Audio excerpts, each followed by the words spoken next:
And of course, to Senator Nancy Binay, finally, my partner in 2013 campaign, kami po magkakasama dahil kami nasa posisyon, sinuyod namin lahat. Nangitim tayong sabay. Hindi na bumalik ang kulay natin. Pero good luck. I'm very happy that you're still here.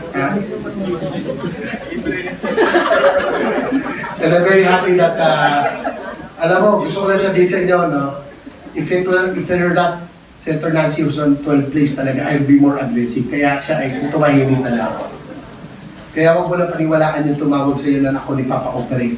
Kasi hindi totoo yun. May tumawag sa iyo, pero ang nagpa-operate, siguro yung mga tumalon. Kasi nung natulog ako, nawala na ako sa top 12. Dapat pala hindi talaga ako natulog.